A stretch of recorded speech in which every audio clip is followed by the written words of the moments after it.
Listen up, hockey fans. You're in the right place. A no-hold-barred debate between two hockey fans. Stay up to date on current issues in the NHL, even the controversial ones. Welcome to The Debate Hockey Podcast with your host, Brad Burud. Back the other way comes William Karlsson. He will give it to Pacioretty. Pacioretty's got Stone in front, takes the shot himself, and he scores. It is time for the Debate Hockey Podcast, episode number 92, February 27th, 2020. Deadline day has come and gone, and it's scary, but I think the Vegas Golden Knights are the hottest team in hockey right now. It looks like they're on a mission to me, and if you're in a Pacific Division, you better be scared, I think. What do you think, Blake? Yeah, I mean, Vegas is coming on, and the guys they added at the deadline seem pretty decent ads, and we'll see what happens. Well, it's been kind of a crazy week with deadline day, and I was on the road, and you're currently in Utah right now, and it sounds like we're recording this out of a bathroom stall in a men's bathroom, but we're going to give it the best go that we possibly can. You're down there doing a Minot State women's hockey game, and men's. Yeah. Why did I think it was women's this week? Men's. And I was gone this week. It's kind of a wild work trip. Flew out Monday to the Twin Cities, Minneapolis, St. Paul. Pretty interesting week, actually. Monday night I went to Kiss in concert at the XL Energy Center. 24 hours later. It was good. It was good for a bunch of old guys. I mean, they put on a good show. I mean, it's... How old are they now? They're in their 70s. Did you paint your face like Larry McFall? No, I don't paint my face, but it was a good show. I enjoyed it. It was fun. It was a good time. It was really good. And then 24 hours later, I went and saw Minnesota and Columbus play, which to me was not like a blockbuster, super excited game to go to, but it ended up being a really, really good game and an entertaining game. And saw Zach Werenski score a highlight reel goal to tie to get within one, and it was just actually a really good game, and it's pretty neat. In the suite next to the suite I was in was 6 members of the U.S. Olympic team from 1980 that won gold. That's cool. That's cool. Got to visit with those guys and got to meet those guys, and that was a lot of fun. And yeah, all in all, a pretty good week. He was not there. No, he was not there. But got to meet quite a few of the guys, and that's just such a great story and such a cool thing that 40 years. 40 years, yeah. So that's crazy. Pretty cool to see that, and they had all their family and grandkids and kids there, and it was pretty neat to see that. Not your typical deadline day for me though. I was in an airplane for the final hour of deadline, which sucks. Mm-hmm. And so as soon as I landed, I looked like I was like a 13-year-old kid. I just freaking had my refresh on my phone here, and I got to see everything. And so that was a little different. Usually I'm got my war room going with 2 TVs and everything going, and I kind of enjoy that a little more than sitting in an airplane. But all in all, not too bad of a work/fun trips. So more trades to talk about than I thought, though. Were you a little surprised with how busy the day was? A little bit. It was a very slow start to the deadline. It always is, Blake. Why do you act like it's trades? They actually started earlier this year than years past. Well, I just thought, like, with all the activity before, like, leading up to the deadline, there'd be less trades. There was more trades than I there was way more than I thought, but yeah. I was kind of pleasantly surprised when they started earlier in the morning, because usually they don't, and usually we got to wait till like noon and sit for 4 hours with nothing. But they came in pretty steady all day, and it was pretty entertaining. But you know what? Now we don't get to talk about trades anymore. Now the deadline day is done. Now we talk about playoff positioning and injuries, because that seems to be an epidemic right now in the National Hockey League. As a number of players seem like on a nightly basis are going down with injuries that are going to keep them out for a while, and that kind of sucks, because I want every team to be loaded for bear as we head down the stretch here. But I don't know. It just seems like injuries are catching up. Yeah, I mean, well, you want to talk about that right now? No, I don't. We're going to talk about it later. Okay. You want to talk trades first, then? Okay. Once we get going, yeah, we'll talk trades. But I'm honestly really excited about the races so far. I don't know. It seems like things are tighter this year than they were in last year's races down the stretch. This has been as tight as it's been probably since like 2013 when there was a shortened season, right? I don't know. I guess I don't remember that far back, but I know every night now I turn the TV on to see who the hell's who beating who and how it affects the standings because they fluctuate quite a bit every single night. Got a good show for you today. We're going to talk NHL trade deadlines first, break down a lot of the big moves, and we'll talk about how a Zamboni driver saves the day. Probably honestly the biggest hockey story of the year this year. Sounds crazy to say that, but I had more people ask me about that than anything else that's happened in hockey this year. And then we'll go around the league and talk about McDavid, Shesterkin, Kreider, Drouin, Markstrom, Muzzin, wicked slashes to the wrist like we saw here this week. It's crazy. Make sure you check out our sponsor, UBGM Daily Fantasy Hockey, by hockey fans for hockey fans. Hey, hockey fans, are you ready for UBGM.com? A brand new daily fantasy hockey app designed and built for hockey fans by hockey fans. Do you have ideas that would make your daily fantasy hockey experience better? Sign up as a VIP at UBGM.com/the debate. Add your voice to the growing community of UBGMers. You'll get a sneak peek at the app, plus an opportunity to tell us what you like and what you want more of from daily fantasy hockey. Join us today at UBGM.com/the debate. UBGM, we love hockey.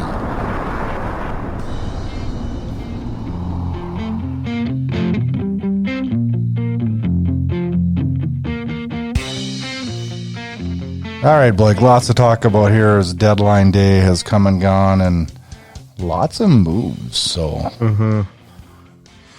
Where do you want us to start? I don't know. Should we start like early in the morning? Is that probably where we want to start? Yeah, probably. Did we talk about? Oh no, we didn't talk about the Mike Green trade. So yeah, that's probably we can probably start there. Or you can probably start. How about we start with the Andre Cassie trade? That's probably the first. That was the first domino to go on February 21st. And that went the night before deadline, right? 2 days before deadline. 2 days before deadline, yeah.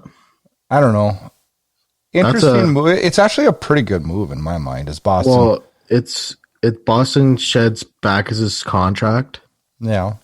But they had to give a first rounder to do it. I mean, that's the price you got to pay to get rid of $6 million cap. I don't know that's a bad move in the fact that Boston's loaded for bear this year. I mean, Backus has got 3 years left at $6 million too. So to get rid of that, I mean, Vancouver's in a similar situation with Louis Eriksson. They signed identical contracts 2016 July 1st. So that just shows you right there that it's probably going to cost around the same if you wanted to do something similar.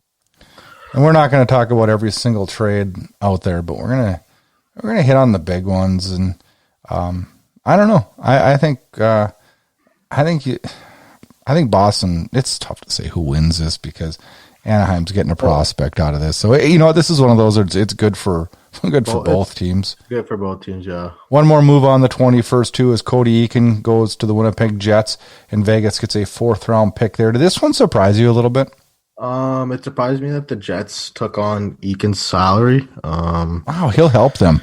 He's going to help them. He's going to help them a ton. But I'm surprised Vegas gave him up. Why? But this move set the table for what they did, what they got. Yeah. Eakin's trade turned into Robin Lehner. Yeah. So you got to look at that, right? And they need that bigger in life. Yeah, absolutely. Now, on the eve of NHL trade deadline, we had one move is Washington acquires Ilya Kovalchuk for a 3rd round pick. Mm-hmm. My thoughts on this is he will be ineffective now, but will go and re-sign for another year in Montreal after the season's over. Yes, I think he was a great fit in Montreal with the young kids. Mark Bergeron's just that's just asset management, man. They got him as a free agent, and he turned into a 3rd-round pick. Do you think Kovalchuk will do anything for Washington? It's hard to say. Will he really help them? Like, what does he bring to the table? Like, I don't see this. I mean, he's not playing their top 6. He'd probably be in their 3rd line with Lars Eller, I would assume.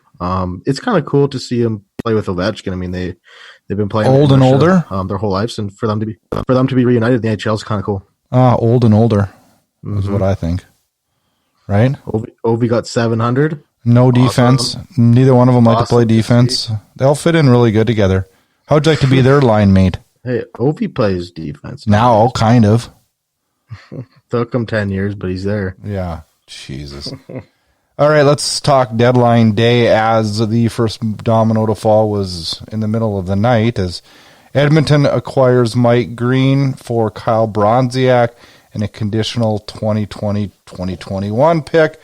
What do you think of the Mike Green situation? I mean, I really don't think this is going to do much for Edmonton. Mike Green, this isn't 2009 anymore, man. This guy is not the player he was at all. I mean, of course, he's better than a rookie defenseman back there, but like for them to go get Mike Green, it stabilizes the back end a little bit with Clefbaum out for 3 to 4 weeks. But I mean, I don't really see this as an impact move at all. I didn't hate it. I don't think it's horrible. I don't think it's. But for what they gave up, it's not bad, I guess. They didn't really give up anything to get him. Yeah, and so I don't mind Kyle Brodziak, but I don't know. I don't think this is going to be a like. I don't think we look at Edmonton's defense a whole lot differently than we do before this move. No. But it helps a little bit. Colorado gets Vladislav Nemenstikov from Ottawa for a 4th round pick. I'm surprised Ottawa didn't get higher than a 4th rounder for him. Yeah, but Colorado, especially when Colorado's desperate for forwards, right? Collier's hurt, Rantanen broke his collarbone, so you would have thought that Ottawa could have got maybe a 3rd round pick. Maybe, I don't know. I think this helps Colorado a lot. Yeah, it does. I mean, think about how deep this team's going to be come playoff time when everybody's healthy. Yeah, I don't know if Rantanen would be back. I don't know. Broken collarbone, he's about 6 to 8 weeks probably. I don't think he'll be back for the start of the playoffs. It doesn't look like. Yeah. Then what I can kind of consider the big move of the day, Pajot.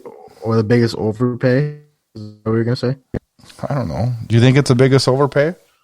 Tell the whole trade, then I'll give you my Pajot goes to the Islanders for a 1st round pick in 2020, a 2nd round pick in 2020, and a 3rd round pick in 2022.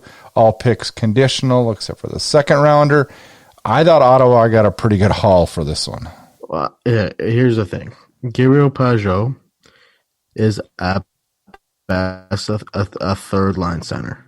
At best. He's going to be a 3rd line center on the Islanders. They extend him for $5 million for 6 years. 6 years, yeah, $30 million. Like, I just don't see this move. Like, I don't think it's worth giving up a 1st and a 2nd for a guy that's going to get you 45 points in a season. Well, I'm shocked that he signed so quickly. Gave up a 1st for.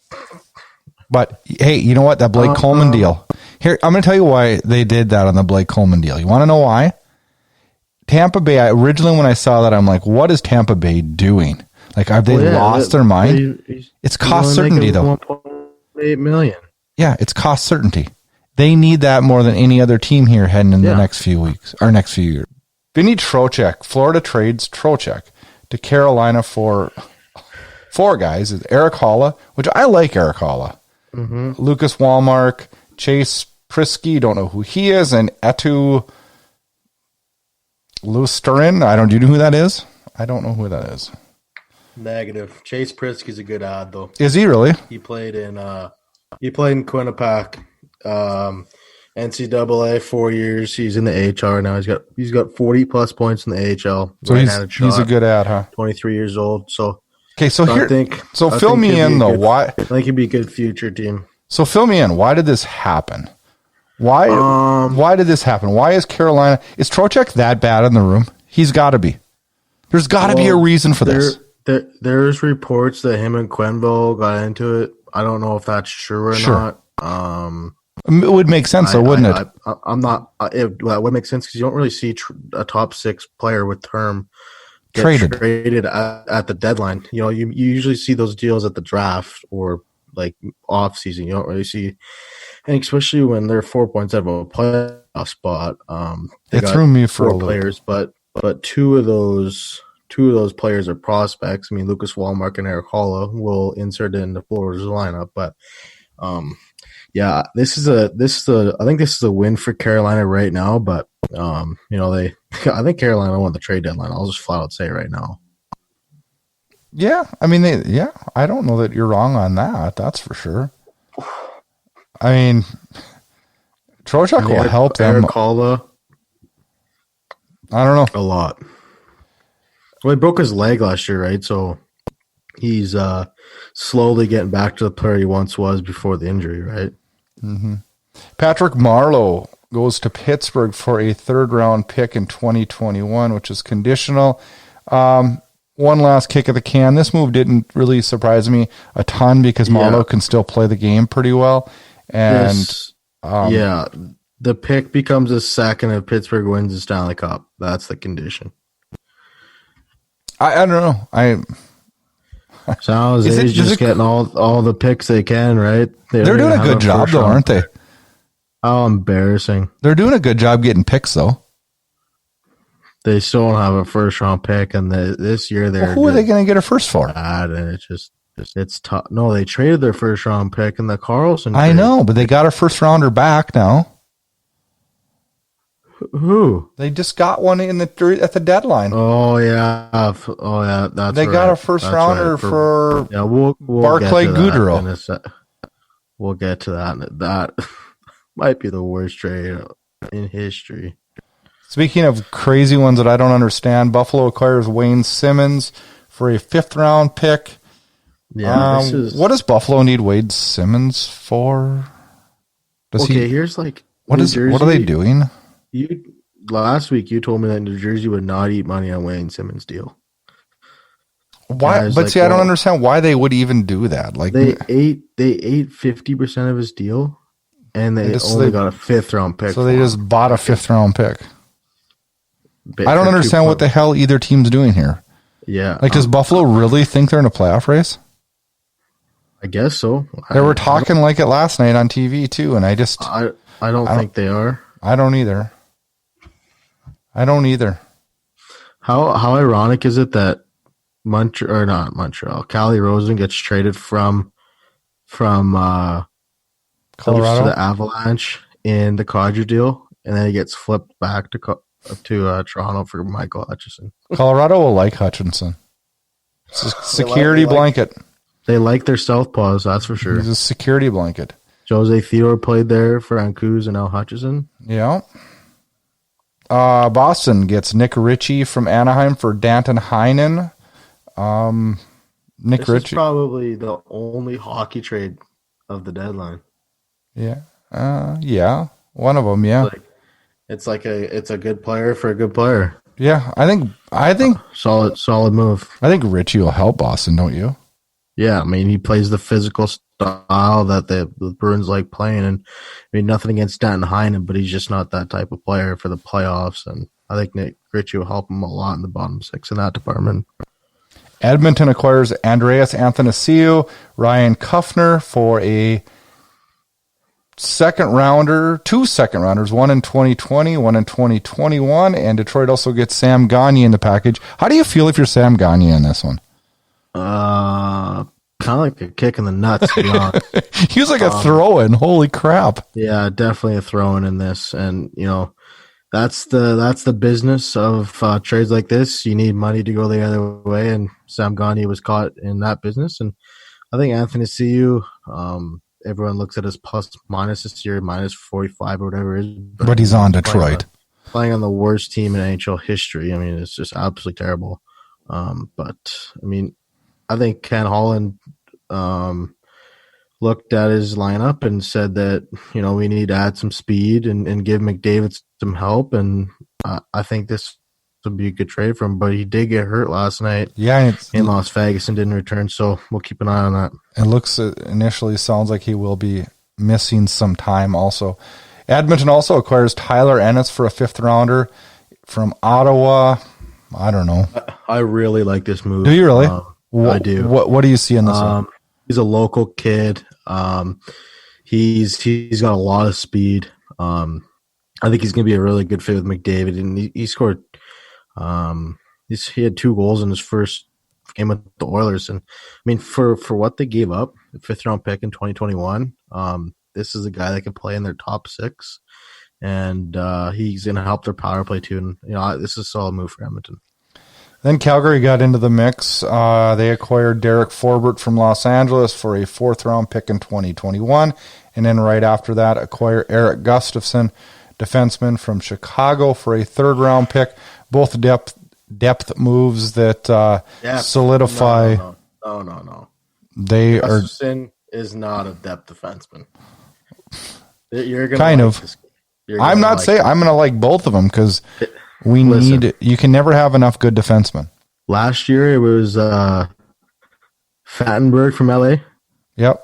This year it's Forba. They love their Forbort. Forberg. They love their depth defenseman from LA. Well, we actually, one of the things that Calgary did really good in this is they really didn't give anything up.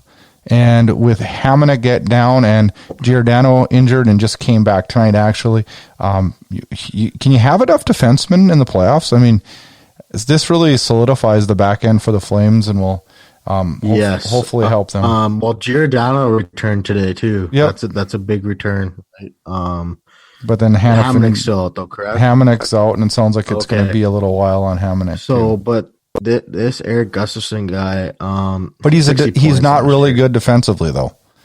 Yes, I know you only look at numbers. You don't look at defense. Okay, but if you pair him with a solid defensive defenseman, I think he'll be fine. I think he'll be fine too. I really do. But I mean, this guy had 60 points last year. Mm-hmm. That's pretty damn good. This year he's kind of tailed off, but they took him off their power play for some reason this year. But he looked really good that was a little fishy for the Flames in Boston on the power play, and both him and Forbort had kind of a little bit of a rodeo tonight, but I wouldn't blame tonight's loss on either one of those two. Pittsburgh acquires. Who played net tonight. Riddick. Yeah. Okay. Pittsburgh acquires Connor Sheary and Evan Rodriguez for Dominic Cahoon. So if Buffalo's going out and getting Wayne Simmons, but then they are trading Connor Sheary, like, well, I don't know. I'm really confused with what Buffalo's doing. Well, Pittsburgh knows what they're getting with Sheary. I mean, he played with them for a lot of years, and he played with Crosby. He has that connection with Sid, and I mean, I told you last week that Evan Rodriguez was going to get some interest. I really like his game. He's a good bottom 6 forward, brings physicality to any team, and I think Pittsburgh won this trade by a landslide. I think Pittsburgh had a really good deadline, if you ask me. They did. I think they did have a good deadline too. Carolina acquires Sami Vatanen for.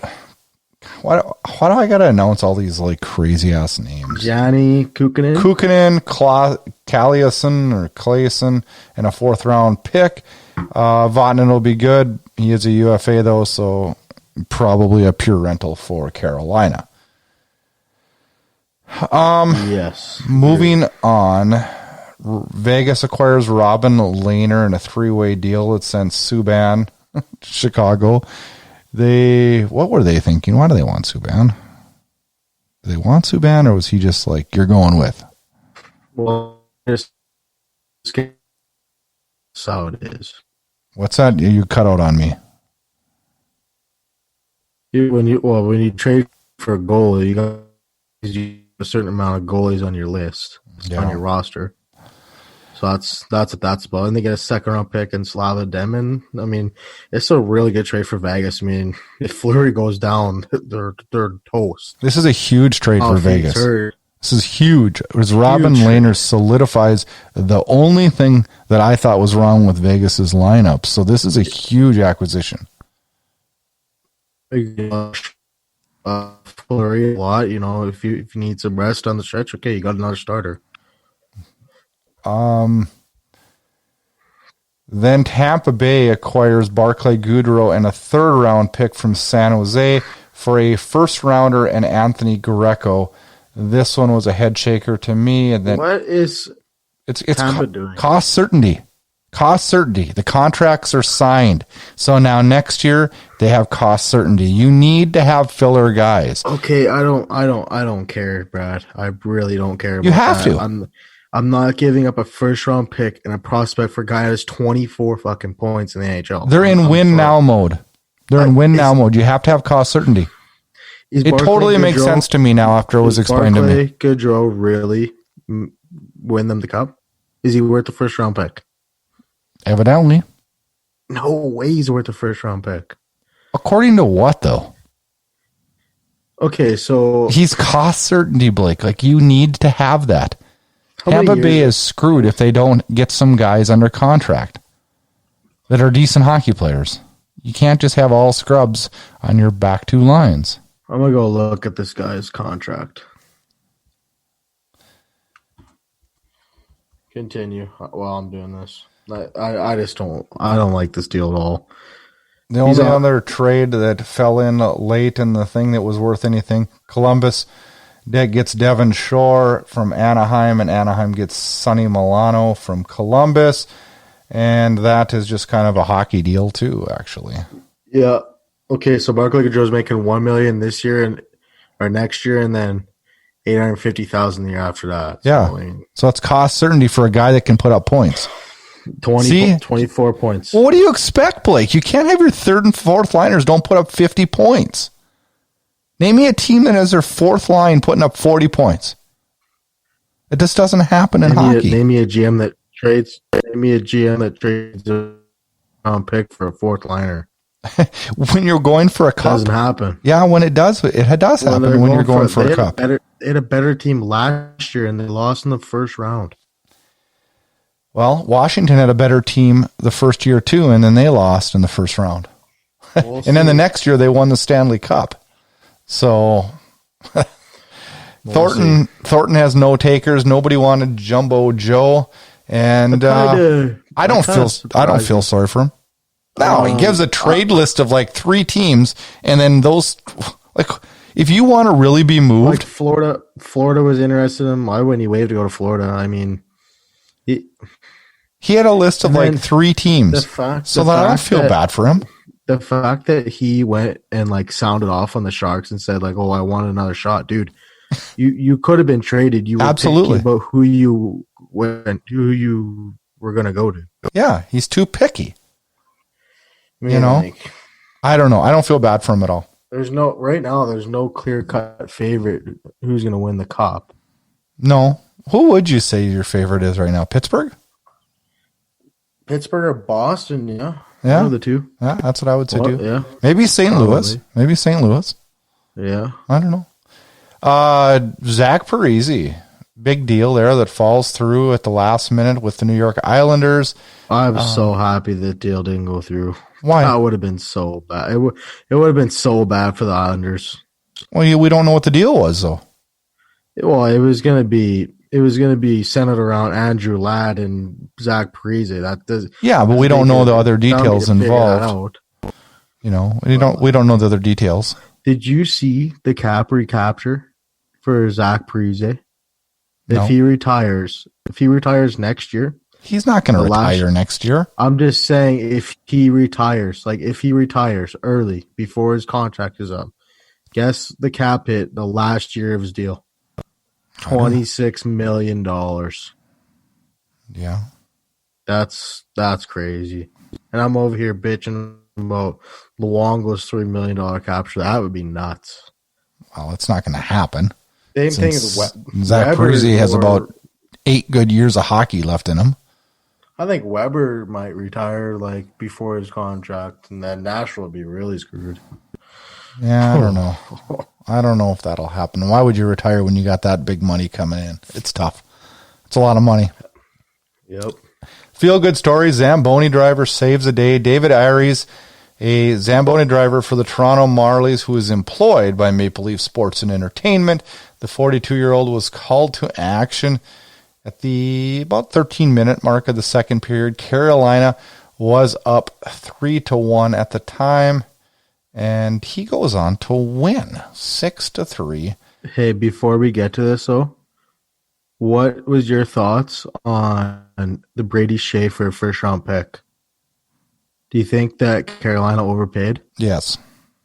Yeah, I thought so too. I mean, just quickly, and then we'll get on to the emergency goalie, but they had 2 first-round picks. That was Toronto's first-round pick that got traded. They acquired that pick in the Patrick Marleau trade. I don't know if Carolina thinks they're going to win the Cup this year or what. Like, they're going for it. They traded for Trocheck, Brady Shea. And they got none of these guys are under contract. Trocheck's under contract, but Brady Shea's not under contract next year. He's a UFA. Okay, but with Carolina, they had a good deadline, but we're missing the pointer. They have no goalie.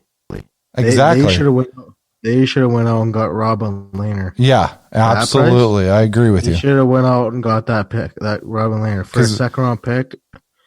Because I can't think of one team that's won the Stanley Cup with a crappy goalie. 2 crappy goalies. I know. They have 2. They called up both their AHL goalies. I'm thinking, like, okay, they got all these. They got what, 5 top 4 defensemen, but they have no goalie. I know it doesn't make any sense, does it? Makes no sense. I don't know. Yeah, but okay. So continue the story about this guy. So the 42-year-old comes into the game.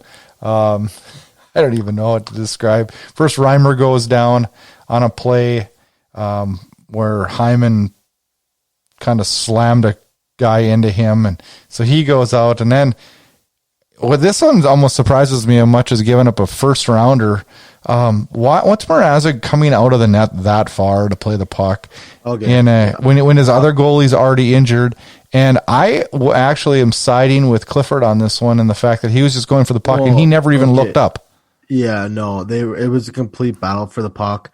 When you look at it in slow motion, Clifford kind of catches him with his forehand, but I mean, he was just reaching for the puck. Yeah. And like, boom. I was a goaltender, and you know, like, I'm pro like protect goalies, but if you're gonna be expose yourself to a guy like Clifford like that, I mean, you're just asking to get ran over. Like that guy hits like a truck.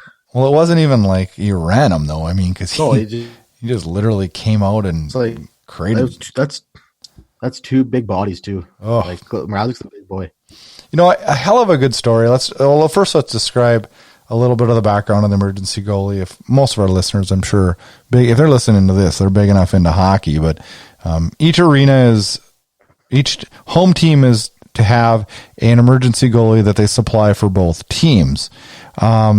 Just has to be a human being that can play goalie is the only really requirements.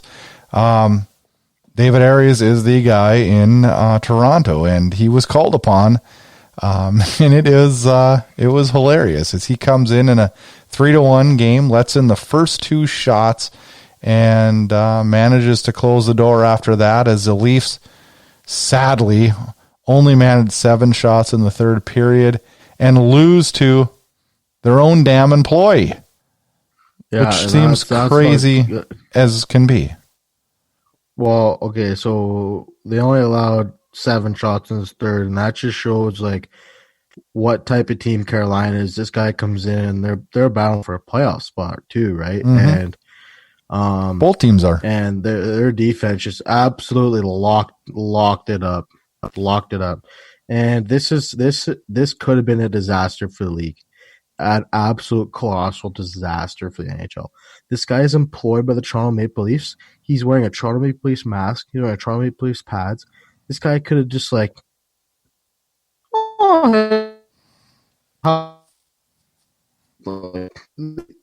like a not by the team. Like, You're cutting out on us, Blake. You sound like you're in a toilet.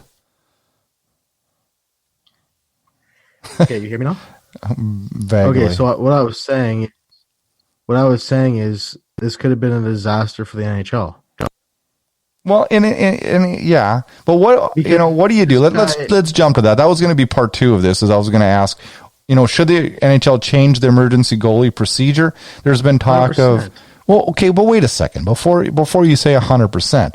Okay, this has happened 2 times that I know of ever. Last 2 years. No, Foster was 2 years ago. Foster.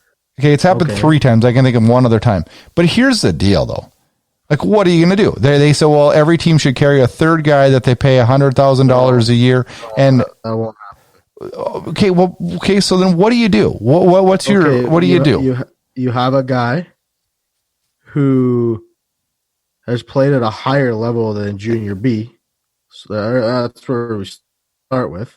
Okay, so who? A guy that's not over 40. What does that matter? What does that matter? Gotta be an age limit. Why? David Ayres went in and won the goddamn game. Okay, but like he won the game. Easily could have let in 10. He could have, but he didn't. It's not like they pulled the guy that was, sweeping out in the dumpster, the homeless guy. I mean, like he plays goalie every week. No, I know. It's just like I just don't like it. The only thing I think they should change is that they should not be able to be an employee of a team.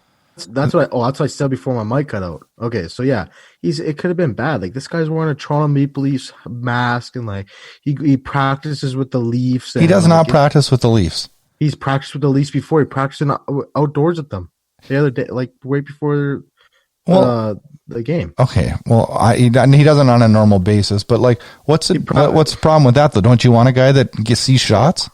I don't know. Like it's just like. The whole employee thing is kind of like irked me the wrong way. The only thing is that I don't think you should be able to be employed by a team. But you can't make too many rules on this because, like, you know what I mean? Think they are going to change it? What would you do? No, I don't think they'll do anything. I don't. It happens so infrequently. Like, I mean, quite honestly, if he'd have went in and let in a bunch of goals, Carolina wouldn't have been shocked because what's the odds of that, he's 42, yeah. It's not the age, Blake. Both guys that won games, Foster was older too. It doesn't mean just because you're 42 doesn't mean you can't play the position. How about him getting a beer shower when he went into the it was awesome. Locker? I mean, could it be a better story? So one of the things I thought was cool is like he has number 90 now. They're selling those jerseys in Carolina. And T-shirts, too. And you know what else I love, though, the most? Is Robin Lehner picked number 90 when he went to Vegas. And Did he actually? Yes, and they actually gave him a hard time, and they're like, yeah, you picked it because of Ayres or whatever in Carolina. And he said, yeah, what the hell? That's awesome.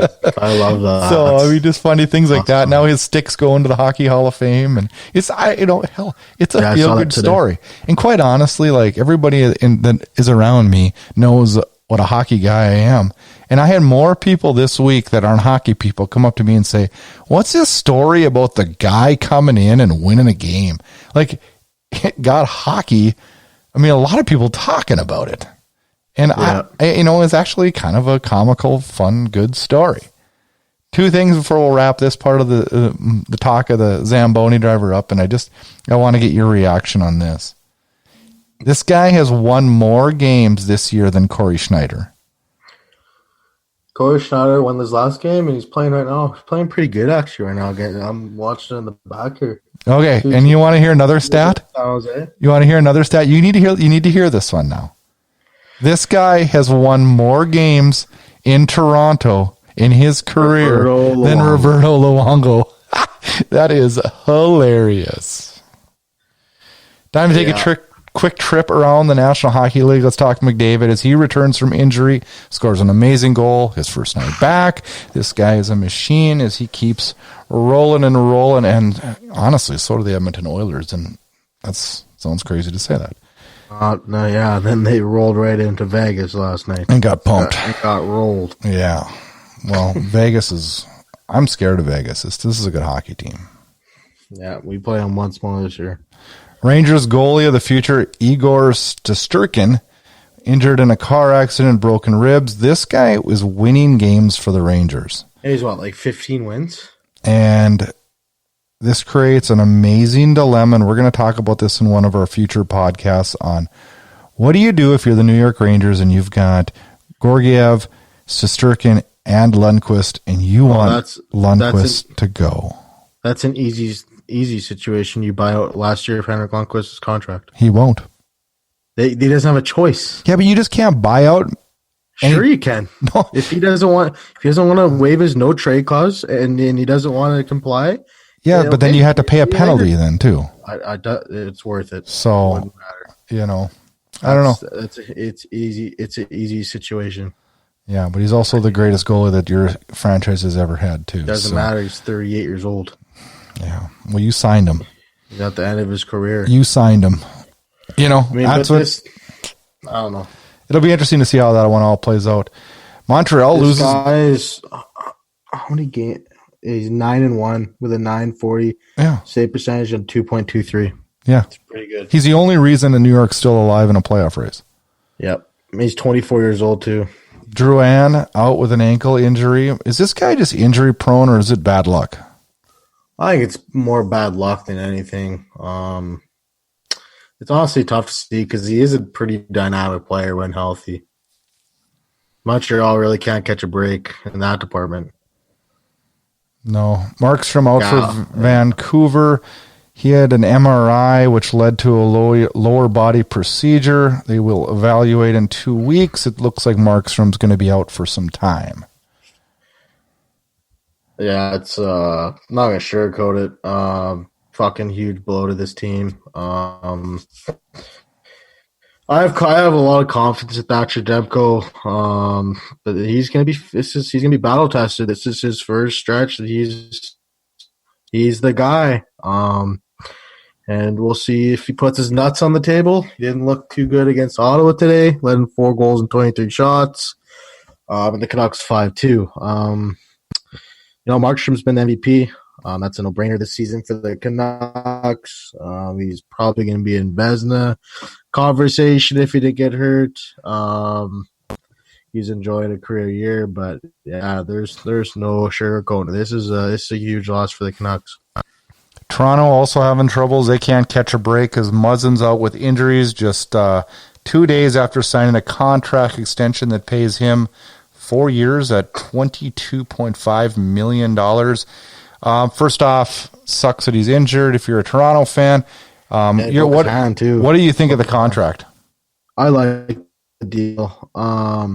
He's the heart and soul of that back end, man. The team goes when he goes. I mean, he's the backbone back there. Especially with Riley out, now Muzzin out. They're gonna be leaning a lot on their kids. Asmus Sandin's going to get more ice time. Timothy Lotherin's going to get more ice time. All those kids, Dermott. So we'll see. They got to get better goaltending from Freddie Anderson. He didn't look too good today against Florida, but they won a big game there. And, that's a game that Florida needed to have to keep pace. But, I mean, it blew a 3-1 lead too, boy. But I do like the contract. I think the term is good, and I think the dollar is the right amount. Speaking about dollars and cents, this one kind of surprised me is Chris Kreider re-signs with New York Rangers, 7 years, $45.5 million. Doesn't surprise me so much that he re-signed, but wouldn't you, if you were New York, he's a pending UFA, wouldn't you have traded him, got an asset, just said, hey, we'll sign you in the offseason? And then they get a first-round pick, and he comes back to the Rangers. Like, why wouldn't you do that? Well, there was reports of him wanting an extension, so teams are going to shy away from giving up big assets if they know he's going to be a pure rental, right? No, I know. I don't disagree with that. So that's why I think that's bad PR that you leak that out. So don't leak it out. That's what I'm saying. It's bad PR. Yeah. And like when the Canucks traded for Tyler Toffoli, they didn't go out and say, "Oh, Brock Besher's out 8 weeks" before they traded for him. No, I know because that up the values. It would have costed more. Yeah, it would have costed more to get him. So you got to play You got to play your cards right, don't you? Yeah. Vancouver said Bessers will be reevaluated next week, and then after they get to Foley, it's 8 weeks. So I mean, like they knew, but they just didn't leak it out, which is smart. Yeah. I don't know if you saw this play, but I watched it twice, and I just shook my head as Niskanen two-hand monster slashes Gustav Nyquist the other night, right across his hand, breaks his stick. The official is literally 5 feet away looking right at it and doesn't make a call. How does that happen? The NHL, I don't know. The NHL reffing is so inconsistent. Speaking of... They'll call a little one-handed slash, but they don't catch that. It's just like, what are we doing here? Speaking of inconsistent, Jamie Benn friggin' rails Oliver Ekman-Larsson from behind. It's a boarding major and a game misconduct, which was the right call on the ice, but then there's no suspension. Not even a fine or nothing. I don't understand. I can't help but think if that's Tom Wilson, there's a different story. I don't know. 100%. Yeah, I don't understand. 100%. I don't understand, and I don't know. Why does it always seem like just when you feel like things are starting to get consistent, it just goes totally bonkers? So was Evander Kane right with the statement? Yeah, I think he was right. I don't think it's the place to air it, though. I don't have a problem with what he said. I just have a problem that he said it out loud. Because if a coach says it out loud, he gets fined $20,000, but a player doesn't. Would you criticize? Okay, here's my thing. I think Evander Kane, if he said those same words in the media on camera, suspended 100%. No, they wouldn't do it with a player. Or not suspended. No, they never fine players for that. Because the PA goes all bonkers and shit. So why is it okay if a coach? I have no idea because the coaches don't have anybody backing their ass, man. If Claude Julien said, "Oh, the refs were dog shit tonight," he got fined $10,000. Yep. And Vander Kane does the same thing, and he gets nothing. I don't know. It's kind of a dull standard to me. Totally is. You ready for 3 questions, Blake? Yep. Inside Edge Hockey News. Dropping the gloves and stirring the pot. It's time for 3 questions. All right. I got 3 of them for you, Blake. It's my turn this week. Pretty easy ones, I think. I don't know. I just want to get your opinions. Question number 1. Is it wrong for the NHL to cancel preseason games that were scheduled for China next year because of the coronavirus? Yeah, they're just saving their ass. I completely agree. Yeah, they're saving their ass. Completely agree. I do hope they go. Hold on. I do hope they go somewhere else though. See, I hate it. I hate it. Why are we going overseas for preseason games and sending teams? Yeah. And I don't know. I just don't understand it. Yeah, I mean, they're growing the game, I guess, but I don't know. Yeah, I mean, I get it, but I don't. I sure as hell wouldn't want to be one of the teams that has to do it, I guess is what I'm saying. Question number 2. Is the NHL trade deadline scheduled when it should be? What do you mean, is it on the calendar? Is it when it should be? When do you think it should be? I would have it the start of March. So you'd back it up a week, so with 15 games remaining instead of 20? Yes. Okay. I would bump up the trade deadline a week, extend it a week. You know what I would do? I would keep it at the 20-game mark. I'm fine with that. But try to have it on a Sunday. And when nobody's playing and stuff. And have nobody playing. So you don't have to scratch guys and just a whole bunch of... I think you just even turn it more into a TV circus. I think you do, because I think fans love it. Oh, yeah. Fans love that. I sat in front of the TV and watched trade deadline for 8 hours. Yeah. Question number 3. Islanders made Pajot shave immediately after entering the locker room upon his trade. Should teams be allowed to dictate players' appearance? Well, that's Lou Lamoriello for you, man. That's just the way she goes. You like that or not? I mean, that's up to him, man. I mean, when you play for Garrett Cole's a massive beard, you signed a huge deal with the Yankees, you're shaving your beard. I'm with it. That's just the way it goes, man. And that's employer decision, right? You sign there, and you sign there. You guys shave your beard. Play by the rules. Yep. I'm glad. Well, we see eye to eye on quite a few of these. Listener question came from Megan Troen from Barnaby, BC. And I have a hard time answering this one. I think you'll have an answer, but I'm having a hard time answering this one. In light of the scary American Hockey League fight between Kyle Kesey and Derek Shepard that ended with Shepard severely injured and stretchered off the ice, is it time to ban fighting in the National Hockey League? Megan. Whoa, this is a loaded question. It is. I know. When I read it, I was like, yeah. It's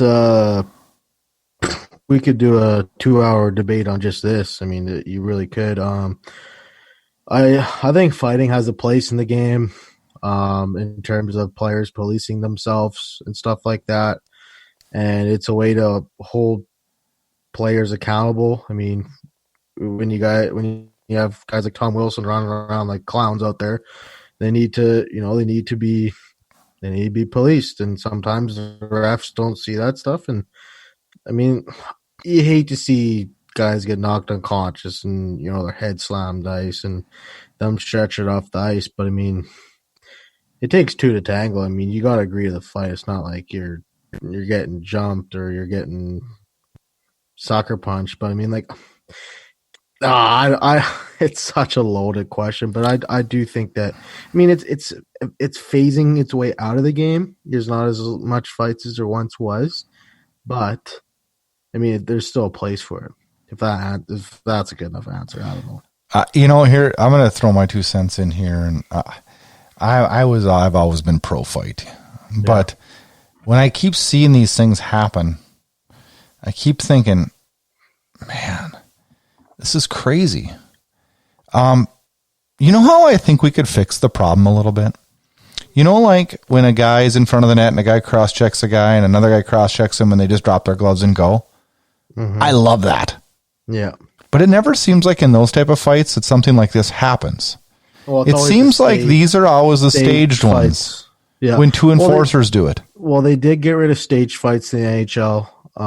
Yeah, but if you drop the gloves on a face-off, like Tkachuk and Cassian did. Stage fights when all three of them go. Well, yeah, but okay, so these guys, I think if you drop the gloves at the drop of a face-off, you're out of the game. You would make that rule? Yeah, I would. So Tkachuk and Miller go off the draw, they're gone for the game. Yeah. If that happened in the playoffs, you'd be so mad. I would love it watching it, but I think for safety reasons, I think that's got to go. I think if two guys are banging in front of the net and their gloves end up flying off, that's fine. We're not seeing guys get injured in those fights, but we are seeing them like this one that was right off of a face-off. That's when the big guys are doing it. We're seeing more and more the enforcers like they're getting fizzled out of this game. For sure. I mean, it's guys like big guys like JT Miller, 6'3", 230 pounds. That are, those are the guys that are fighting and stuff like that. Like Ryan Reeves. I mean, he could be classified as an enforcer, but I think he's more of a power forward. I mean, he can put the puck in the net. He's got a good shot. Well, they have to now. I mean, they have to be able to skate and play. Yeah. Exactly. I mean, they have to. I mean, we don't have lumpheads skating around like we did in the 1980s. Like Biz, Duster. But I mean, but I'm just saying, like, I don't know. I don't want to take that excitement out of the game because no shit, if a fight starts, everybody's up and it's freaking awesome. But I don't want to see people with their heads smashed out on the ice. I don't know. I'm really torn on this one. I really am. I am because I'm old school as they come, and I want to have that excitement and that craziness in a game. But man, I don't want to see guys getting stretchered off. That's probably one of the the most jam-packed listener question we've ever had. It is. Thanks for the question, Megan. When you said she was from Burnaby, I thought it was going to be a Markstrom question. This guy's going to get me going. Oh, we should. We'll bait you next week, Blake. We're going to bait you with a bunch of good questions. Make sure you check us out at Debate Hockey on Twitter. Follow us on Facebook at the Debate Hockey Podcast. Please go on to iTunes, rate and review us, give us a 5-star. We really appreciate it. Thanks to everybody that listens each and every week. We'll be back with another good episode next week. Hopefully, Blake and I will have more things to argue about. It usually doesn't take much to find that. Wouldn't it be incredible if there was a daily fantasy sports app that was built for hockey? And not just an afterthought to football and other sports? We are excited to introduce UBGM.com, the first hockey-centric daily fantasy app. UBGM will be launching later this fall and needs your feedback. Expert, casual, and new players welcome. Sign up at UBGM.com/thedebate to become a VIP member.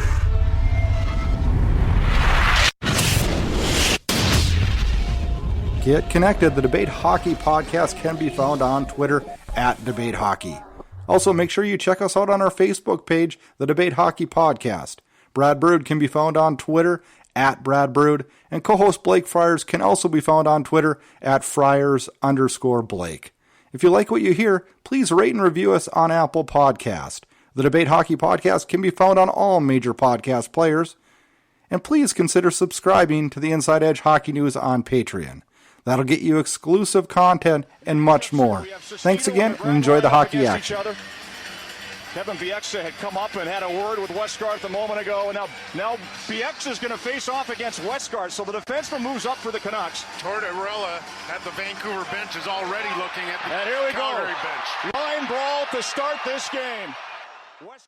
Thanks so much for listening to this episode of the Debate Hockey Podcast with your host, Brad Burud. For more great content and to stay up to date, visit InsideEdgeHockeyNews.com and on Twitter at InsideEdgeHOCKE and Facebook at Inside Edge Hockey News. We'll catch you next time. This has been a production of Inside Edge Hockey News Radio, copyrighted and distributed by the Inside Edge Hockey Media Group.